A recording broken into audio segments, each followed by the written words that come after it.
السلام علیکم ورحمۃ اللہ وبرکاتہ۔ آج کے خطبے کا عنوان ہے گرمیوں کی چھٹیوں میں فائدہ اٹھائیے۔ الحمدللہ والصلاۃ والسلام علی رسول اللہ، اما بعد۔ بلا شبہ تمام تعریفیں اس اللہ کے لیے ہیں جس کی ہم حمد بیان کرتے ہیں۔ میں گواہی دیتا ہوں کہ اللہ کے سوا کوئی بھی معبود برحق نہیں، وہ یکتا ہے، اکیلا ہے، اس کا کوئی بھی شریک نہیں۔ اور میں یہ بھی گواہی دیتا ہوں کہ جناب محمد رسول اللہ صلی اللہ علیہ وسلم اللہ تعالیٰ کے بندے اور اس کے آخری رسول ہیں۔ اللہ تعالیٰ آپ پر، آپ کے آل پر اور تمام صحابہ کرام پر ڈھیروں درود و سلامتی نازل فرمائے۔ حمد و ثنا کے بعد اے اللہ کے بندو، سکولوں میں گرمی کی چھٹیوں میں منظم منصوبہ بندی کے ذریعے والدین بچوں کی اصلاح، کردار اور شخصیت سازی کی عمدہ کوشش کر سکتے ہیں اور بچوں کی ذہنی، جسمانی اور تخلیقی صلاحیتوں کو فروغ دے سکتے ہیں۔ گرمی کی چھٹیاں والدین کو بچوں کی دینی اور دنیاوی تربیت کا ایک سنہری موقع فراہم کرتی ہیں۔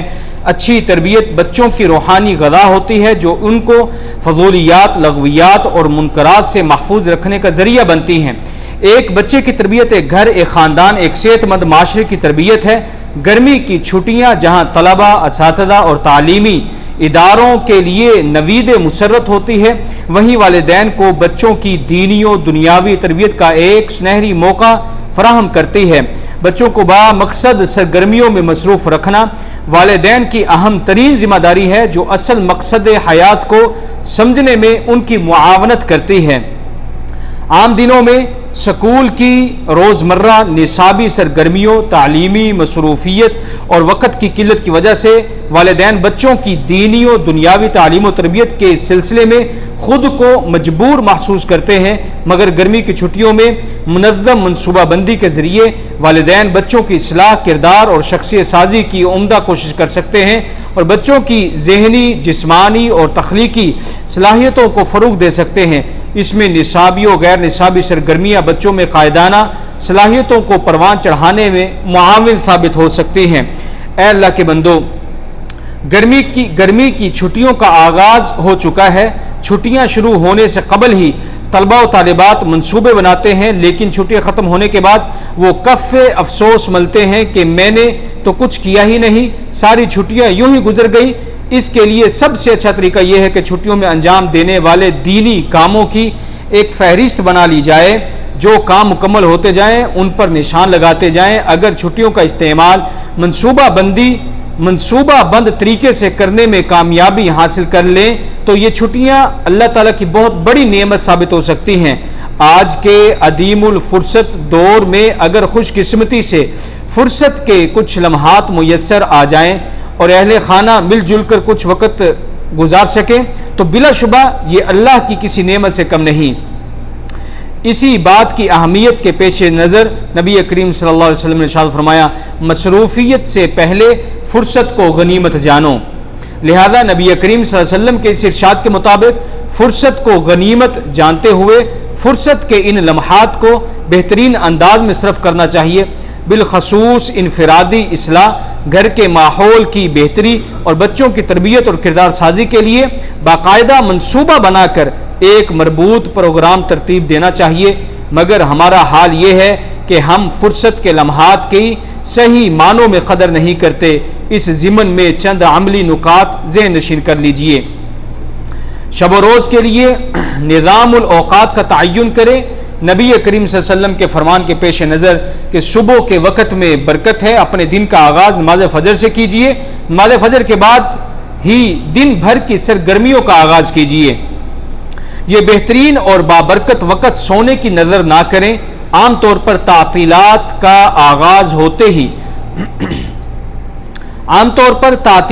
چھٹیوں کا آغاز ہوتے ہی بچوں کا رات کے وقت جاگنا اور صبح دیر سے اٹھنے کا معمول بن جاتا ہے، جو کہ نامناسب اور خلاف فطرت ہے۔ اللہ تعالیٰ نے رات آرام و سکون کے لیے اور دن کام کے لیے بنایا ہے۔ اس کے لیے والدین خود عملی نمونہ پیش کریں۔ بچوں کے ساتھ مل کر ہر ہفتے کا پروگرام ترتیب دیجیے۔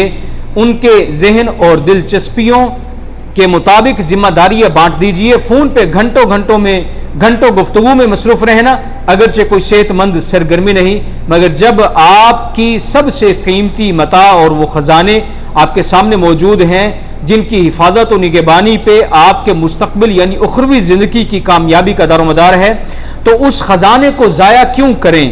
جس گھر میں جتنے بچے ہیں یقین جانیے اتنی ہی حل طلب پرچے موجود ہیں.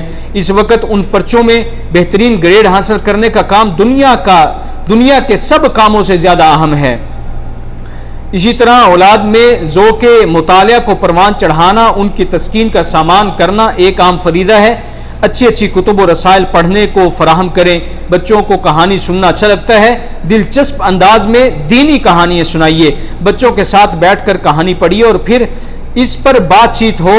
ذوق مطالعہ بڑھانے میں یہ مددگار ثابت ہو سکتا ہے. کسی اچھی لائبریری کا تعارف کروائیے اور معیاری کتب منتخب کریں. اسی طرح اسلامی لٹریچر اور علم کا ایک وسیع دنیا تک ان کے رسائی کو آسان بنائیے. اچھائی اور برائی کے پہلو کی بچے کی عمر کے مطابق وضاحت کیجیے. اچھے اور برے پہلو کو بحیثیت مسلمان اجاگر کیا جائے اور بچوں کو مسلمان ہیرو کے بارے میں بتلایا جائے. پہلی صدی کے بچوں کی ایمانی کیفیت کی، اخلاق و کردار کی کہانیاں سنائی جائیں. بچوں کی تربیت کے پیش نظر انہیں توجہ دینا، وقت لگانا ان کا بنیادی حق اور تربیت کا ناگزیر تقاضا ہے. یہ آپ کا اخلاقی فریضہ ہی نہیں بلکہ آپ اس کے لیے خدا کے ہاں جواب دہ بھی ہیں. آپ راعی ہیں اور اپنی رعیت کی نگہبانی آپ نہیں کریں گے تو پھر کون کرے گا؟ نبی اکرم صلی اللہ علیہ وسلم کے فرمان کے مطابق آپ اپنی اولاد کی اچھی تعلیم و تربیت کی صورت میں بہترین تحفہ اسے دے سکتے ہیں. روزانہ چند احادیث بچوں کو ذہن نشین کروائی جائیں. اللہ تعالیٰ کی طرف سے انعامات، محبت کے مظاہر یاد کرواتے رہیں تو بہترین نتائج حاصل ہو سکتے ہیں. آج کے بچے کل کے قائد ہیں. مستقبل کی قیادت کی تیاری کے پیش نظر گھر کی ذمہ داریوں کو بچوں میں تقسیم کر کے ان کی صلاحیتوں کا امتحان لیا جا سکتا ہے. بچوں کو باری باری سے ایک دن کی بادشاہت دے کر ان کے چھپے ہوئے جوہر کو سامنے لایا جا سکتا ہے اور یہ ایک دلچسپ تجربہ بھی ہوگا. نو عمر بچوں کو جج بنا کر گھر میں چھوٹے موٹے خاکے کھیل کے طور پر پیش کیے جائیں تاکہ ان کو انصاف کرنے، فیصلہ کرنے کی تربیت دی جا سکے.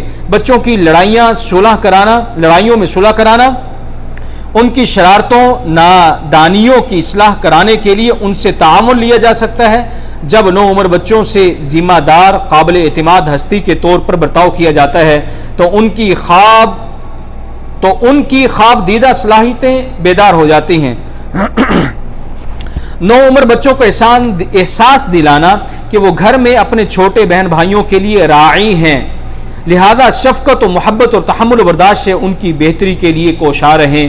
والدین کی نگرانی اور توجہ سے تربیت کا یہ عمل اگر آگے بڑھتا رہے تو یہ ایک مثبت پیش رفت ہوگی. جمعہ کو ایک روزے خاص کے طور پر منانا، اہل خانہ کا سورہ کاف کی تلاوت کرنا باعث سعادت و برکت ہوگا. جمعہ کی نماز کے لیے سب اہل خانہ تیار ہو کر مسجد میں جائیں تو گھر میں صبح سے جمعے کی تیاری، نماز میں شرکت سے عید کا سما سا بن جائے گا. اگر اہتمام سے خطاب خطبہ کو سنا جائے تو جمعہ کی تربیتی اہمیت کو بھی اجاگر کیا جا سکتا ہے اور دین کا فہم اور فکری غذا بھی میسر آئے گی. نیز ایک تسلسل سے ہفتہ وار تربیت کا عمل بھی جاری رہے گا. اسی طرح بچوں کو اسپتالوں میں مریضوں کی عادت کے لیے لے کر جانا، اللہ تعالیٰ کا شکر کا جذبہ پیدا کرنا اور دوسروں سے ہمدردی محبت کا اظہار کرنا سکھانا، اس لیے کہ آج کے دور میں ہر کوئی اپنی دنیا میں مگن ہے. ایک گھر کے افراد بھی ایک گھر میں رہتے ہوئے ایک دوسرے سے دور ہیں. یہ بیگانگی رشتوں کے باہمی تعلق و تقدس کے لیے سم میں قاتل ہے. حلقہ احباب، رشتہ داروں وغیرہ کے ساتھ مل کر پکنک پہ جانا جہاں حقوق العباد کی اہمیت کو اجاگر کرنے کا ذریعہ ہے، وہاں اسلامی تہذیب کے آداب سکھلانے میں بھی یہ مفید ہے. اللہ کے بندوں، بچوں کی تربیت اور سکھانے کے عمل میں ماحول بہت اہمیت کا حامل ہے. تزکیہ و تربیت میں دعوت دین اور دعوتی سرگرمیاں بہت زیادہ اہمیت کے حامل ہیں. اگر آپ کے ہاں درس قرآن دوست و احباب کو دعوت دینا، لٹریچر تقسیم کرنا، خدمت خلق کے تحت مستحق افراد کی مدد کرنا اور امدادی سرگرمیوں میں حصہ لینے کا معمول ہو تو یہ عمل بغیر کسی نصیحت اور تلقین کے بچوں کو خود بخود سیکھنے کا ذریعہ بن جائے گا اور یہ عمل ان کی طرف خود بخود منتقل ہو جائے گا۔ اسی طرح امت کے فردی منصبی نبی کریم صلی اللہ علیہ وسلم کے مشن اور فریضہ اقامت دین کو فطری انداز میں بخوبی آگے ادا کیا جا سکتا ہے۔ آخرت میں وہ مسلمان والدین ہی اس اجر عظیم کے مستحق ہوں گے جنہوں نے اولاد جیسی نعمت کو ضائع نہیں کیا ہوگا بلکہ پوری ہوش مندی اور شعور سے داعی کی ذمہ داریاں نبھائی ہوں گی۔ اللہ تعالیٰ فرماتے ہیں اور جان رکھو تمہارے مال اور تمہاری اولاد حقیقت میں سامان آزمائش ہیں اور اللہ کے پاس اجر دینے کے لیے بہت کچھ ہے۔ اے اللہ کے بندو، اے ایمان والو، آج ہی عزم کرو، پروگرام کو ترتیب دو، چھٹیوں کے ہر دن کو ایسا بناؤ کہ وہ گزرے کل سے بہتر ہو۔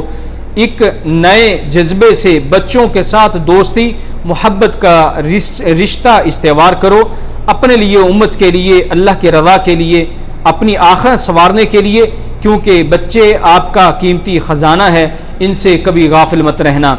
ایک بات کا خاص طور پر خیال رہے کہ نبی کریم صلی اللہ علیہ وسلم وہ عمل زیادہ محبوب ہے، نبی کریم صلی اللہ علیہ وسلم نے فرمایا کہ وہ عمل زیادہ محبوب ہوتا ہے جو ثابت قدمی سے مسلسل کیا جائے، لہذا فرصت کے لمحات اور چھٹیوں کے لیے ایام اجازہ میں جو نظام الاوقات اور تربیتی امور طے کر لیں انہیں باقاعدگی سے ہمیشہ انجام دیتے رہیں اور چھٹیوں کے بعد بھی یہ سلسلہ جاری و ساری رکھیں، تب ہی مؤثر اور نتیجہ خیز بچوں کی تربیت ہو سکے گی۔ اپنی تمام تر کوششوں کے ساتھ اللہ تعالیٰ سے مدد، استعانت اور دعاؤں کا خصوصی اہتمام بھی ضرور کیجیے۔ اللہ تعالیٰ میرے اور آپ سب کے لیے قرآن مجید کو خیر و برکت والا بنائے، مجھے اور سب کو اس کی آیات سے، ذکر حکیم سے مستفید ہونے کی توفیق عطا فرمائے۔ سبحان ربک رب العزت عما یصفون وسلام علی المرسلین والحمد للہ رب العالمین۔